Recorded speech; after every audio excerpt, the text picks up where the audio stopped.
So statins and diabetes, right? There's a bit of a disconnect because on the one hand, one of the side effects of statins is an increased risk of developing type 2 diabetes. And on the other hand, if you're already type 2 diabetic, you should be on a statin, especially if you're between the ages of 40 and 70 years of age. So how do you square those two?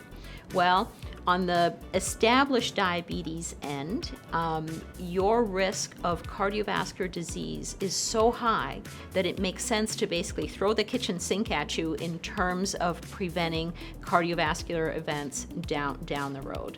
Okay. You don't have diabetes yet, but you're on a statin, right?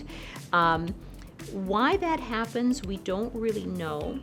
Part of it may be that people who require statins are already in some ways sitting ducks for developing diabetes, right? Because their diet's not perfect, their weight's not perfect, they may be, exercising less. So, whenever I place someone on a statin, I always say, look, this isn't the entire answer, right? How you live still makes a tremendous difference to your health, and addressing any risk factors that may put you at risk for developing diabetes down the road is really important because this drug raises that risk a little bit.